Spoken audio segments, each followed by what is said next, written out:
10 বছর পর প্রথমবার আরও একটা জোট সরকার গঠনের দোরগোড়ায় দাঁড়িয়ে রয়েছে দেশ। 23 বছরের প্রথম পরনির্ভর হলেন নরেন্দ্র মোদী। একক সংখ্যাগরিষ্ঠতা হারিয়ে এখন শরিকদের মুখাপেক্ষী তিনি। জোট সরকারের জ্বালাকে এবার প্রথমবার বুঝতে পারবেন নরেন্দ্র মোদী। 2001 গুজরাটের মুখ্যমন্ত্রী হলেন নরেন্দ্র মোদী। তারপর টানা 13 বছর সরকার চালালেন একেবারে দলের নিরঙ্কুশ সংখ্যাগরিষ্ঠতার জোরে। 2014 দিল্লিতে এলেন, প্রধানমন্ত্রী হলেন। 10 বছর সরকার চালালেন সে একই রকম দলীয় ক্ষমতার ওপর ভর করে। 2024 ছবিটা পাল্টে গেল, তার দলের হাতে এলো না সেই ম্যাজিক ফিগার। ফলে আগামী দিনে সরকার চালাতে হলে তাকে নির্ভর করতে হবে সহযোগী দল এবং সহযোগী নেতাদের উপরে। 400 পারের স্লোগান তুলে এবার 250 নিচে থেমে গেছে নরেন্দ্র মোদীর দৌড়। এই পরিস্থিতিতে শরিকদের দাবি দাওয়া নিয়ে দর কষাকষি যেন কোনো প্রতিবন্ধকতা তৈরি না করে তা দেখার জন্য বিজেপির পক্ষ থেকে 3 শীর্ষ নেতাকে দায়িত্ব দেওয়া হয়েছে। তারা হলেন বিজেপির সর্বভারতীয় সভাপতি জেপি নাড্ডা, কেন্দ্রীয় স্বরাষ্ট্রমন্ত্রী অমিত শাহ এবং প্রতিরক্ষা মন্ত্রী রাজনাথ সিং। বৃহস্পতিবার জেপি নাড্ডার বাড়িতে আরএসএস এর শীর্ষ নেতৃত্বের সঙ্গে বৈঠক করেন তারা।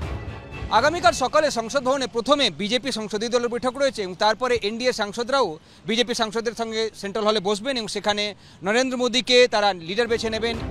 তবে ঝোপ বুঝে কোপ মারতে প্রস্তুত বিজেপির শরিকরাও। সূত্রের দাবি, অন্ধ্রপ্রদেশকে বিশেষ রাজ্যের মর্যাদা, স্পিকারের পদ সহ কমপক্ষে 6টি মন্ত্রক দাবি করেছেন চন্দ্রবাবু নাইডু।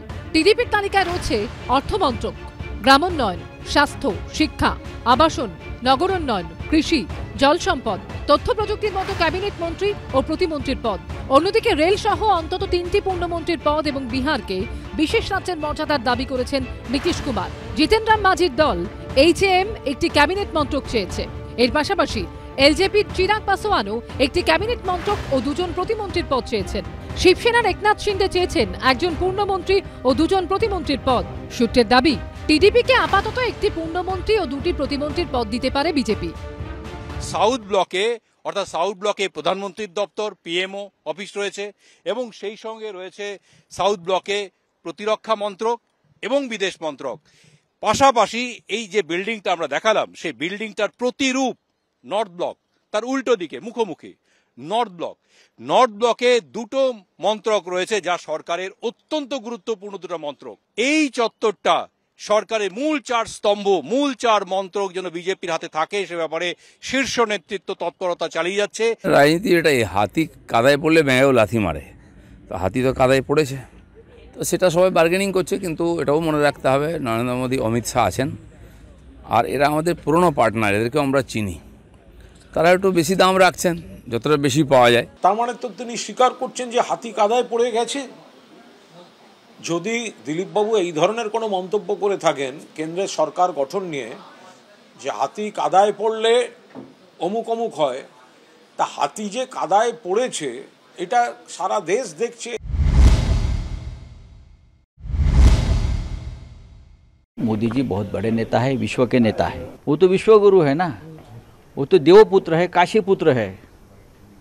तो अगर उनके पास बहुमत भी नहीं है तो भी उनको अधिकार है सरकार बनाने का, तो उनको सरकार बनाने दो। जैसे कोई बुजुर्ग होता है तो हम बोलते पहले आप भाई, पहले आप मोदी जी बनाइए। দেখুন, এখন অনেক কিছুতেই মানে ঠেলায় পড়লে বেড়াল গাছে ওঠে। এখন এই যে 2 জন এন ফ্যাক্টর, এনাদের বিরুদ্ধে সম্বন্ধে একটা কথা বাজারে খুব প্রচলিত আছে, এনারা যাদের সাথে রাজনীতি করেন, নির্বাচন লড়েন, তাদের সাথে সরকার করেন না।